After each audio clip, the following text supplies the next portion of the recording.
Because it's not just the passport bros that's having a good time out here. It's the passport hoes. But it may surprise you the sentiment, the narrative, the mindset, and what these passport hoes look like. The tourism board in Gambia has a stark warning for British tourists. The West African country says British women should stop coming to the country looking for flings with younger men. That's a euphemism.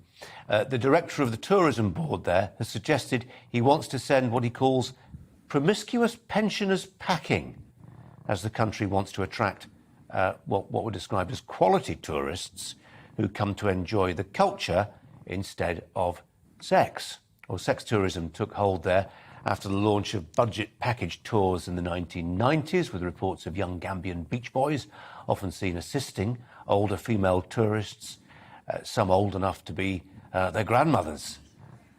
Journalist, writer and commentator Caroline Farrow joins me now. Hi to you, Caroline. It's very rare that I read an introduction to a story which feels like no other story I've ever introduced before on the telly.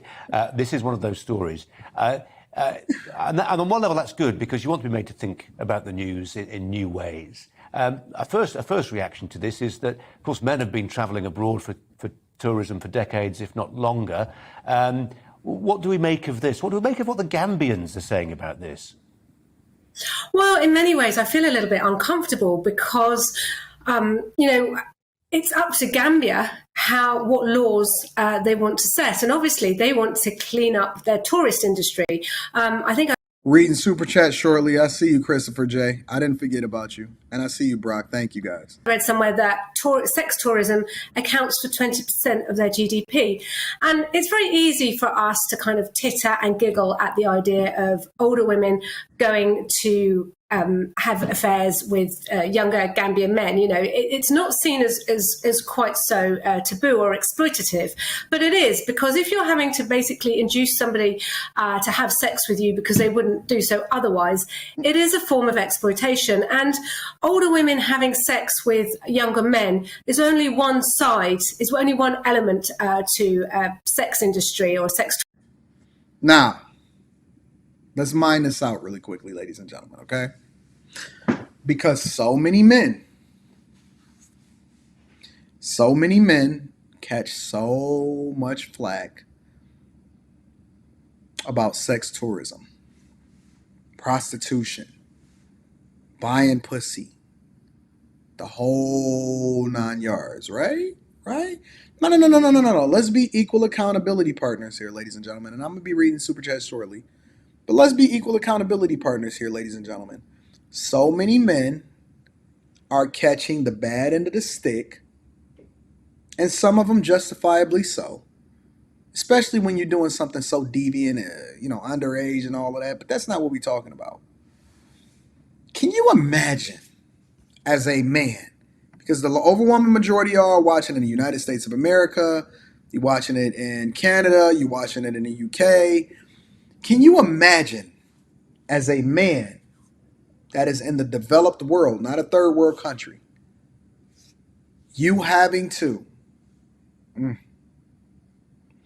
take you a 70-year-old woman or an older, washed up, ran through woman that probably had a husband and left his pension and 401k, and you got to take that dark road down those alleys in between her legs in order to be able to feed yourself and get you a sugar mama. Now, listen, I'm not shaming. So as I'm sitting here cooling, enjoying the ride, doing my thing, I got a notification from a video posted by none other than the big homie Anton Daniels. Now, yes, I do watch Anton Daniels, and yes, I am a subscriber to my man's content. So the video that came up surprised me because he was talking about the Passport Heauxs, not the Passport Bros, right? And so I clicked on it and I watched the video.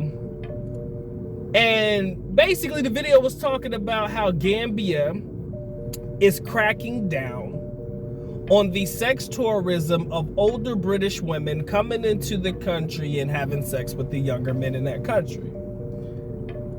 Damn if that is not the pot calling the kettle black.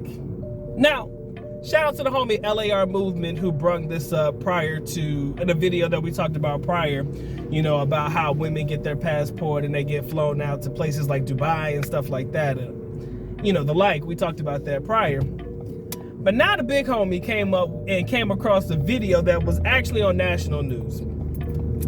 And he basically explored and did his deep dive into it. And everything that he said was just crazy. He was talking about how, if you look at it from the perspective of the guy, the Gambian man, the young Gambian man doing whatever it is that he has to do to support his family, you know, you got to salute a man for doing that, looking at who he has to sleep with, right?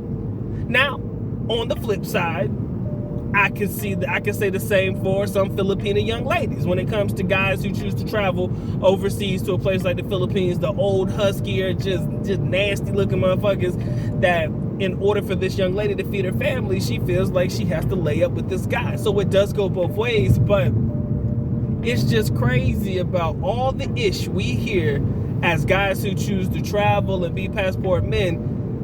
When y'all out here doing the exact same thing, and ladies, don't get it twisted. We know what happens down in the Caribbean, right? Gambia. Now we hear this story about British women coming out there, but you know, don't be sleeping on Jamaica and Caribbean and all of those other places that we hear a lot of women frequently traveling as well, because y'all get it in over there too. I will say this, that y'all are far better at keeping this, I won't say quiet, but on the hush. You don't really come out and brag about it as often as guys do, because guys have a tendency to want to share in their exploitations. But when it's making news that the Gambian government is saying, yo, man, we don't want your ass over here with this sex tourism shit, first of all, it's laughable, but that's crazy, because that means it's happening far often than not, and it's really starting to become a problem. That's what blows my mind. It's gotten to the point where the government speaks up about it, and it makes up 20% of their gross domestic product, their GDP, you know, influx of sex tourism and all that stuff. But when they're telling people that it's a problem and that they want it to stop, that's when I really look at it and I'm like, yo, this is a problem.